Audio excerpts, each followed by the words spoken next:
Acara plenary season ini akan dipandu oleh moderator yang terhormat Dr. Mual Bobi Enrico Parhusit, spesialis paru. Sebelumnya saya akan membacakan CV singkat dari moderator terlebih dahulu. Dr. Mual Bobi Enrico Parhusit lahir di Medan 13 Maret 1972. Beliau saat ini menjabat sebagai Kepala SMF Paru RSUD Doris Silvanus Palangkaraya. Beliau menempuh pendidikan dokter spesialis paru di Fakultas Kedokteran Universitas Sumatera Utara tahun 2002. Baiklah, kepada moderator kami persilahkan dengan hormat. Terima kasih Dr. Syifa untuk kesempatannya. Terima kasih untuk kehadiran Dr. Agus sebagai pembicara pada sesi ini. Topik atau judul yang dibawakan ialah peran dokter paru dalam upaya peningkatan derajat kesehatan masyarakat.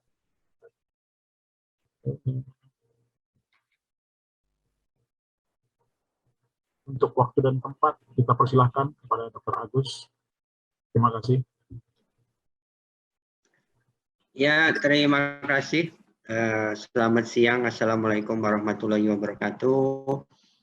Terima kasih moderator Dr. Mual. Saya akan menyampaikan topik ya terkait dengan dokter paru di dalam meningkatkan kesehatan masyarakat, khususnya kesehatan paru ya.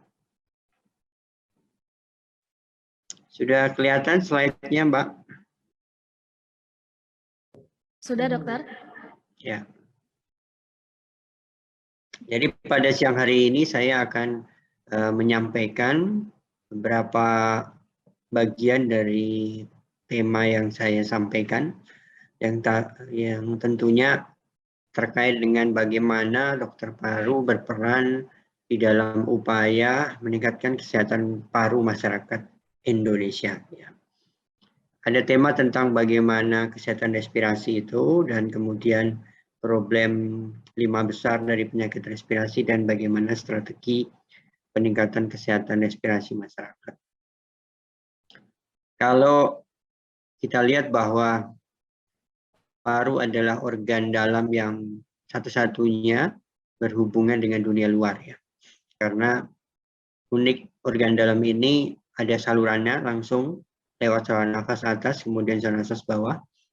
Sehingga bahan-bahan yang ada di dunia luar terhirup bisa langsung masuk ke dalam organ paru. Ini kita berbeda dengan jantung ya yang tidak langsung, kemudian liver, kemudian ginjal itu semuanya tidak terkait langsung dengan dunia luar ya. Nah, paru ini memiliki resiko karena dia langsung berhubungan dengan dunia luar, rentan terhadap infeksi, rentan terhadap kerusakan dari lingkungan ya, baik partikel, bahan-bahan kimia ataupun organisme-organisme lainnya yang terhirup pada saat kita bernapas. Di sisi lain ada faktor-faktor lingkungan seperti kemiskinan, lingkungan padat, kondisi yang buruk secara umum dapat meningkatkan resiko terjadinya penyakit respirasi. Kalau kita lihat di dalam data WHO, ya, WHO kita bisa lihat ya dari tahun 2019 maka penyebab kematian di seluruh dunia terbanyak sebenarnya kalau kita lihat salah satunya adalah penyakit respirasi. Kita bisa lihat tahun 2019 yang terbanyak nomor 1 adalah ischemic heart disease, nomor 2 adalah stroke, nomor 3 adalah PPOK, nomor 4 infeksi saluran pernapasan, kemudian nomor 5 adalah COVID, nomor 6 adalah kanker paru. Jadi kalau sebenarnya digabung antara penyakit PPOK, infeksi saluran pernapasan, COVID, dan kanker paru, maka sebenarnya dia jumlahnya nomor 1 gitu, ya. Melebihi ischemic heart disease. Jadi sebenarnya penyakit terbanyak kematian tahun 2019 adalah penyakit respirasi. Supaya ini menjadi perhatian oleh kita semua. Bahkan tahun 2020 COVID ini menjadi penyakit yang baru muncul, kemudian langsung menempati 10 besar penyebab kematian di seluruh dunia saat itu ya tahun 2020. Nah, kita bisa melihat data Global Burden Disease tahun 2020.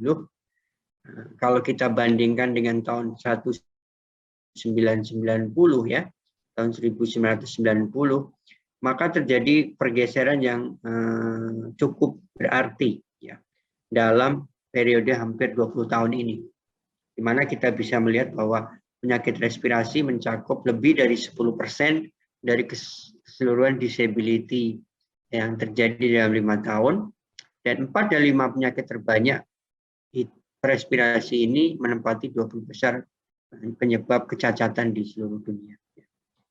Ini gambarannya itu pergeseran itu terjadi ya. Dan kita bisa melihat beberapa penyakit yang masuk di dalam 10 terbesar ini. Ada PPOK, ada infeksi saluran pernapasan, ada tuberkulosis ya. Jadi ini harus menjadi perhatian kita semua. Nah, masalah berikutnya yang terkait dengan kesehatan respirasi adalah masalah polusi udara.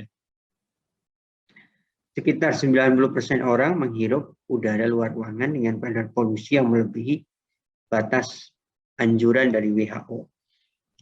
Terutama di negara-negara yang berkembang ya. Setidaknya 2,4 miliar orang terpapar asap dari pembakaran di dalam ruangan dengan ventilasi yang buruk, dan 1 miliar orang menghirup udara luar yang berpolusi.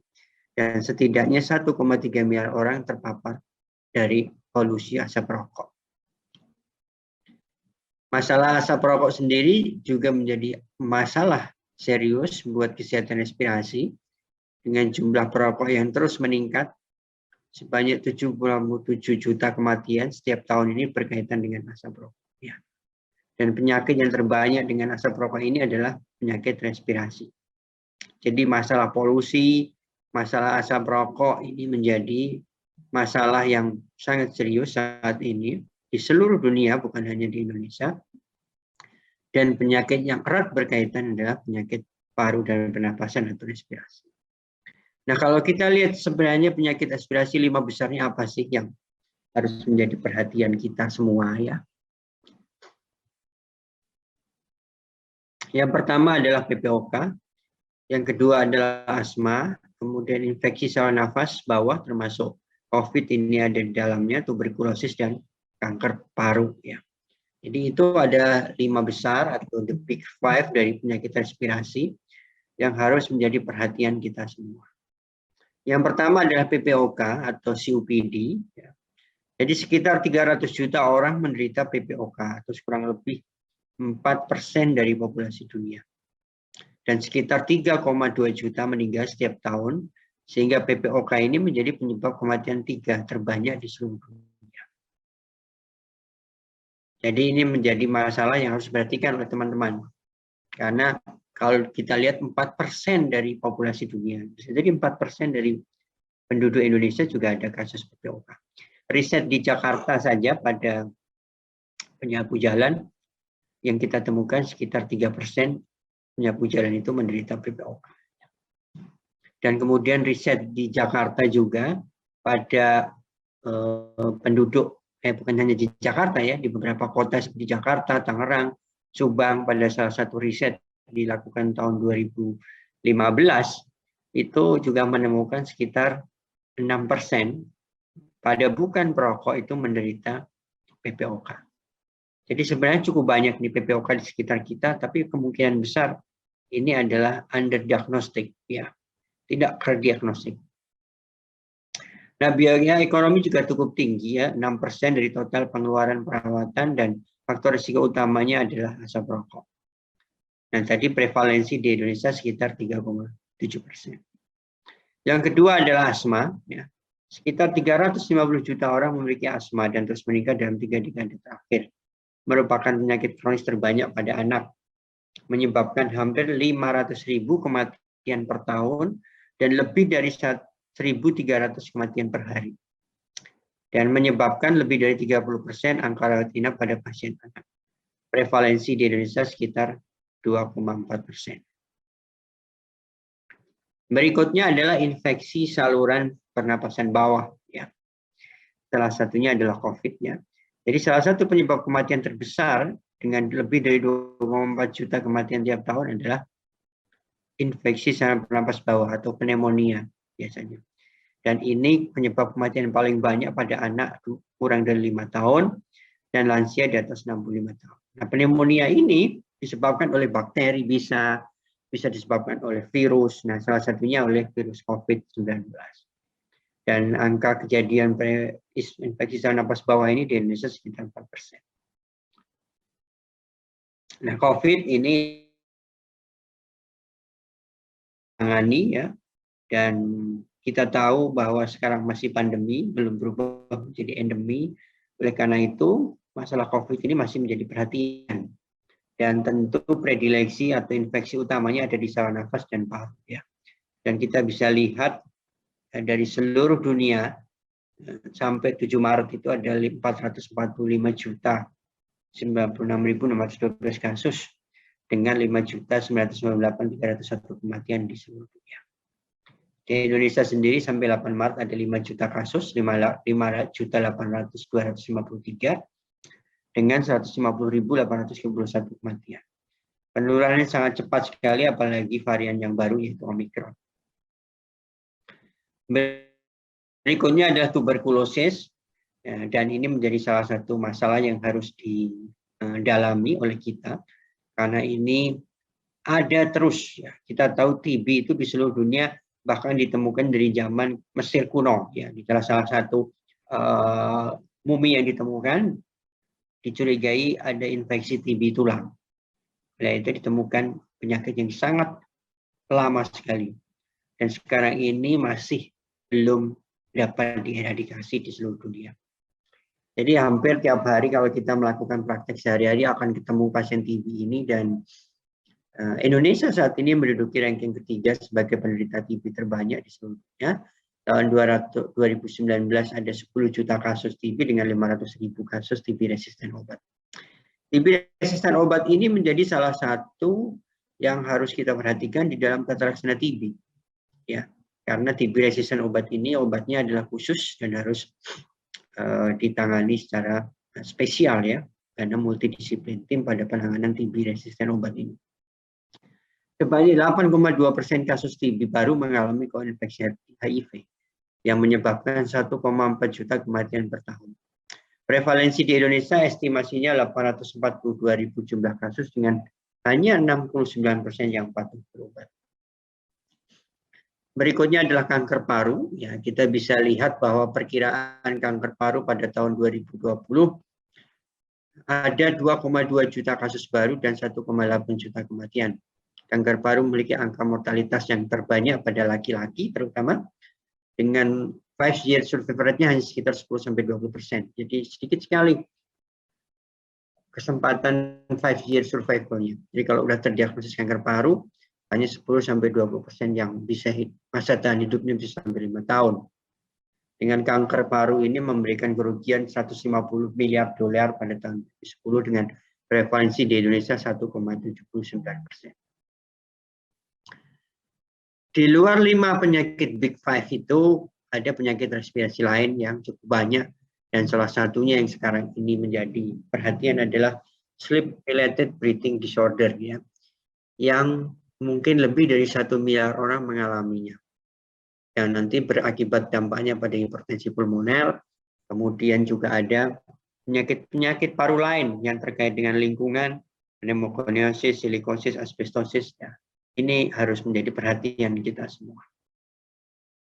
Nah, bagaimana strategi peningkatan kesehatan respirasi secara umum? Ada 4 strategi di dalam upaya untuk meningkatkan kesehatan respirasi masyarakat. Yang pertama adalah prevention and risk reduction, yaitu upaya bagaimana mencegah dan mengurangi risiko. Yang kedua adalah raising awareness and reducing stigma, yaitu meningkatkan bagaimana kita aware dan juga mengurangi stigma terhadap penyakit-penyakit respirasi khusus seperti tuberkulosis. Yang ketiga, bagaimana mendiagnosis dan melakukan riset dan monitoring. Nah, di dalam 4 strategi ini, maka peran dokter paru menjadi sangat besar sekali di dalam upaya tersebut. Di dalam prevention and risk reduction, yaitu mencegah dan mengurangi resiko berbagai penyakit respirasi dapat dilakukan oleh tenaga medis ya. Dan peran dokter paru ini cukup tinggi, yaitu upaya mengurangi faktor resiko seperti asap rokok, pajanan di lingkungan kerja, polusi udara, terus mikroba penyebab infeksi. Maka dokter paru memiliki peran untuk memberikan edukasi, upaya berhenti merokok, melakukan edukasi di dalam identifikasi bahan-bahan berbahaya di tempat kerja, advice untuk penggunaan alat pelindung diri, edukasi untuk vaksinasi ya, termasuk vaksinasi terhadap COVID-19, serta advice di dalam regulasi-regulasi menyangkut asap rokok, polusi udara, lingkungan kerja yang sehat. Maka prevention and risk reduction ini adalah salah satu upaya bagaimana kita menurunkan faktor resiko terhadap penyakit paru. Dan beberapa langkah sudah dilakukan oleh dokter paru dalam organisasinya, yaitu Perhimpunan Dokter Paru Indonesia. Ya, edukasi bisa dilakukan dengan berbagai cara, seperti melalui media radio, kemudian melalui talk show ya, untuk memberikan edukasi di dalam pencegahan penyakit dengan berbagai upaya, atau konvensi pers itu juga bisa kita lakukan. Beberapa profesi secara bekerja sama melakukan edukasi untuk mengurangi faktor risiko seperti kebiasaan merokok itu ya, seperti dengan produk yang baru yaitu rokok elektronik, ini juga kita lakukan edukasi bagaimana bahayanya. Edukasi pentingnya vaksinasi termasuk vaksin COVID juga dilakukan oleh teman-teman dokter paru. Ya, berbagai cabang dari Perhimpunan Dokter Paru juga melakukan edukasi tentang vaksin COVID ini, sehingga tentunya ini memberikan sumbangsih di dalam upaya keberhasilan vaksinasi COVID di Indonesia. Yang kedua adalah bagaimana meningkatkan awareness serta mengurangi stigma terhadap suatu penyakit. Meningkatkan kesadaran masyarakat mengenai pentingnya kesehatan respirasi, termasuk tanda-tanda penyakit respirasi dan kapan perlu berobat, mengurangi stigma, diskriminasi, dan isolasi sosial terhadap suatu penyakit respirasi. Nah, kalau dulu kita sering ingat TB itu menjadi stigma, ya. Nah, di awal-awal kasus COVID juga COVID menjadi stigma. Orang udah sembuh dari COVID pulang ditolak oleh masyarakat. Nah, itu terjadi di awal-awal COVID. Oleh karena itu, dokter paru memiliki peran di dalam upaya meningkatkan kesadaran masyarakat, mengurangi stigma, yaitu memberikan edukasi dengan berbagai platform di ruang praktek, di media sosial, seminar awam, kerjasama dengan berbagai pihak eksternal. Kita lakukan, ya. Kalau kita tahu, ya, Dr. Erlina Burhan itu salah satu dokter paru yang sudah sangat terkenal di Indonesia, sudah sering muncul di televisi, ya, memberikan edukasi dengan televisi. Tujuannya adalah memberikan pemahaman, awareness, kesadaran kepada masyarakat, ya, berbagai topik. Ya. Tapi waktu itu topik yang paling update memang COVID, sehingga hampir 2 tahun ini selalu topik-topik mengenai COVID ini cukup sering disampaikan di dalam media televisi. Selain media televisi juga media radio, ya, seperti beberapa sejawat kita di cabang yang melakukan diskusi secara online, ya, juga di radio, ya, kita lakukan. Edukasi juga kita lakukan melalui leaflet-leaflet yang kita sebar sebagai upaya untuk memberikan awareness kepada masyarakat tentang penyakit respirasi. Yang ketiga adalah bagaimana diagnosis, manajemen, and care-nya dari penyakit yang kita tangani, ya. Implementasi di dalam diagnosis, manajemen, dan perawatan terhadap penyakit respirasi yang berkualitas dan berbagai bukti selalu dilakukan. Oleh karena itu, peran di dalam masalah yang ketiga ini adalah justru menjadi pelan sehari-hari yang dilakukan oleh teman-teman sejawat kita, dokter paru di seluruh Indonesia. Bagaimana mendiagnosis penyakit paru, termasuk melakukan berbagai pemeriksaan penunjang seperti spirometri, uji fungsi paru, bronkoskopi, dan lain-lain yang dilakukan oleh teman-teman sejawat dokter paru. Berikutnya, melakukan tata laksana penyakit paru dengan strategi yang mutakhir, berbasis bukti, melakukan rujukan pada tim multidisiplin, dukungan psikososial, dan rehabilitasi paru. serta melakukan edukasi dan training kesehatan untuk meningkatkan availabilitas dan akses pelayanan kesehatan respirasi. Ini kita lakukan secara sehari-hari dan juga berkesinambungan. Bagaimana dalam aspek pelayanan, dokter paru memberikan pelayanan di dalam diagnosis dan tata laksana penyakit paru dan pernapasan. Sebagai DPJP COVID, kita tahu betul dokter paru berada di garda terdepan di dalam menangani dan melayani pasien-pasien COVID di dalam kegiatan di poli COVID, kegiatan di ruang rawat, kita lakukan dengan APD yang maksimal. Dari sisi lain, profesi dalam hal ini Perhimpunan Dokter Paru juga membentuk konsensus pedoman, guideline secara nasional berkolaborasi dengan profesi lain seperti membuat PNPK kanker paru, PNPK TB paru, PNPK PPOK, konsensus penyakit akibat kerja, itu kita lakukan. Dan di dalam COVID ini kita ingat betul 5 organisasi profesi ini diinisiasi oleh Perhimpunan Dokter Paru Indonesia bersama dengan PAPDI, Perki, Perdatin, dan IDAI membuat protokol tata laksana COVID-19 yang menjadi acuan teman-teman dokter paru dan dokter spesialis lainnya di dalam penanganan COVID-19 di Indonesia. Saat ini sudah edisi yang keempat ya. Ini adalah gambaran edisi 1, 2, 3 yang kita keluarkan tahun 2020. Kemudian selama 2020 itu ada 3 edisi. Dan tahun 2022 ada 1 edisi yang keempat. Di aspek rehabilitatif, dokter paru juga memiliki aspek yang penting di dalam penanganan upaya meningkatkan kesejahteraan paru masyarakat Indonesia. Dokter-dokter paru juga turun di dalam rehabilitasi korban bencana-bencana alam ya, terutama bencana terkait dengan kesehatan paru seperti gunung meletus, banjir ya, karena banjir bisa terjadi tenggelam yang juga meningkatkan risiko kematian, juga ISPA pada kasus-kasus bencana alam itu terjadi. Kita turun di beberapa kali kegiatan bencana alam di Palu, Sulawesi Tengah, kemudian di Banten. Ini ada kasus tsunami Lang ya. Bagaimana teman-teman kami di Banten itu melakukan bronkoskopi pada pasien-pasien yang tenggelam akibat tsunami dan kita membersihkan saluran nafas itu dari pasir-pasir dari tsunami yang terhirup ya. Kemudian yang terakhir adalah aspek riset dan monitoring ya. Jadi di dalam riset dan monitoring tentu meningkatkan kapasitas riset, upaya untuk mencari berbagai strategi melalui riset di dalam pencegahan, diagnosis maupun tata laksana. Dokter paru berperan melakukan riset dalam aspek pencegahan, aspek diagnosis dan tata laksana, bekerja sama dengan berbagai pihak untuk pendanaan riset penyakit respirasi tentang melakukan monitoring riset yang baik. Ini adalah contoh beberapa publikasi riset COVID yang dilakukan oleh sejawat-sejawat dokter paru. Yang pertama kita bisa lihat Dr. Ana Rozaliani yang melakukan riset bagaimana kematian COVID di Jakarta. Kemudian teman kita dokter paru, Dr. Hafiz, yang menilai bagaimana gambaran klinis COVID di rumah sakit rujukan. Kemudian ada beberapa laporan kasus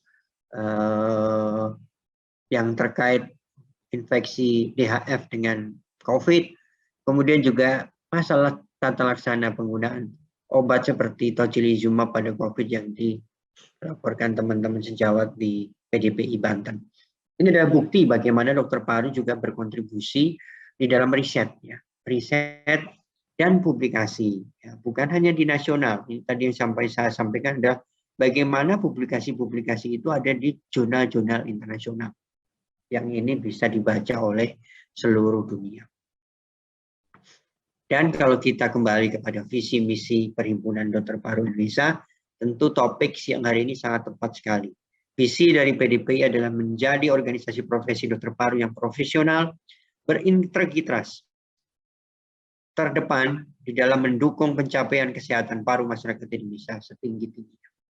Visi ini kita turunkan di dalam misi, melaksanakan kegiatan pendidikan berkelanjutan, penelitian, pengabdian masyarakat di bidang kesehatan paru sesuai perkembangan teknologi kesehatan, melaksanakan standarisasi kompetensi yang berkesinambungan bagi dokter paru di Indonesia, meningkatkan rasa kebanggaan terhadap organisasi profesi, kekeluargaan dan kesejahteraan anggota perhimpunan terparu, meningkatkan kerjasama dengan institusi nasional dan internasional dalam upaya peningkatan kesehatan paru.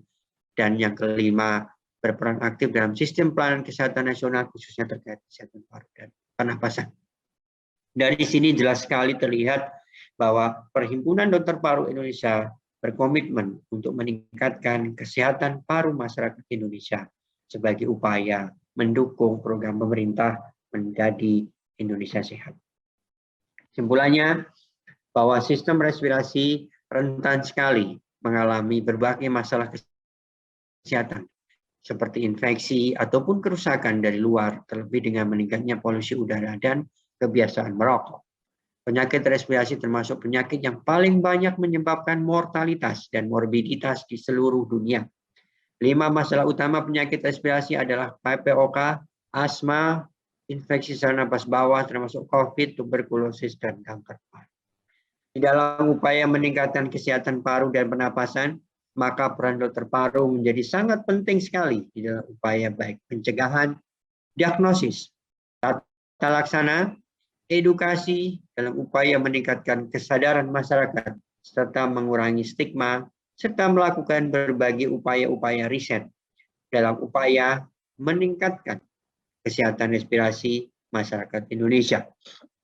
Dilihat dari apa yang sudah dilakukan oleh Perhimpunan Dokter Paru Indonesia sejauh ini, kegiatan yang kita lakukan baik dalam bidang pelayanan, penelitian, dan juga pengabdian masyarakat serta pendidikan adalah sebagai upaya untuk meningkatkan kesehatan paru masyarakat Indonesia.